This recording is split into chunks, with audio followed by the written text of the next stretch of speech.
सास बहू की चाकू से गोदकर हत्या, फर्श पर इस हाल में पड़ी थी महिला की लाश, आ रही थी दुर्गंध। नमस्कार दोस्तों, स्वागत है आप सभी का हमारे YouTube चैनल में। दरअसल आज का जो हम आपके लिए मामला लेकर आए हैं उसमें एक सास और बहू की दोनों की एक ही साथ हत्या कर दी जाती है।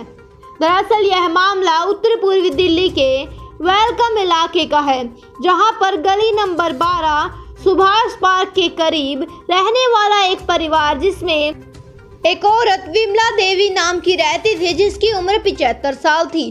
दरअसल उसका एक बेटा था जिसकी कुछ दिन पहले ही बीमारी की वजह से मौत हो गई थी।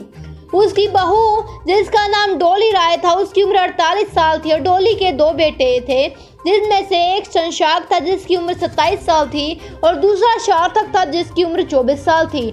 वो सभी एक घर में खुशहाल से अपनी जिंदगी बिताते थे कि तभी उनके दोनों बेटे को ऋषिकेश और मसूरी घूमने का मौका मिला। उनकी छुट्टियों की वजह से उन दोनों ने वहां जाने का फैसला लिया और घर में बहू को और सास को अकेला छोड़कर वो चले गए।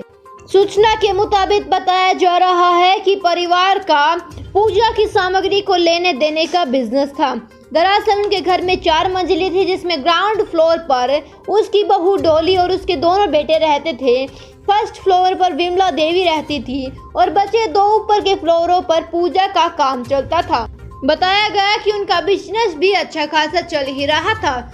ये एक दिन उन दोनों बच्चों को, उनके दोनों बेटों को, शशांक और सार्थक को ऋषिकेश और मसूरी घूमने के लिए अपने दोस्तों के साथ जाने का मौका मिला, जिसके लिए सास और बहू दोनों ही मान गए। उनके जाने के बाद बताया जा रहा है कि घटना से पहली शाम को ही सार्थक ने अपनी मां से बात की थी और जब तक सब कुछ ठीक था और रात को पता नहीं ऐसा क्या हुआ कि सुबह दोनों की ही लाश खून से लथपथ व कमरा भी सारा खून से लथपथ मिला।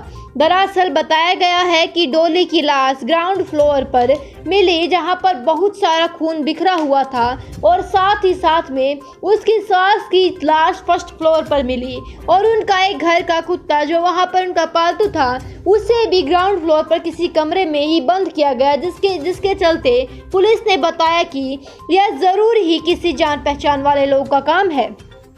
इसकी सूचना तब लगी जब दोनों बेटे अपनी ट्रिप करके वापस आए और उन्होंने जब दरवाजे के लिए खटखटाया तो आधे घंटे तक किसी ने दरवाजा नहीं खोला, जिसके बाद में उन्होंने दूसरी चाबी से घर का दरवाजा खोलकर जब अंदर दाखिला लिया तो ये सब नजर, जिसके बाद पुलिस को बुलाया गया। पुलिस ने मौके वारदात का मुआयना लिया और कहा कि आरोपियों को सजा जरूर मिलेगी। बताया जा रहा है कि मामला लूटपाट का था।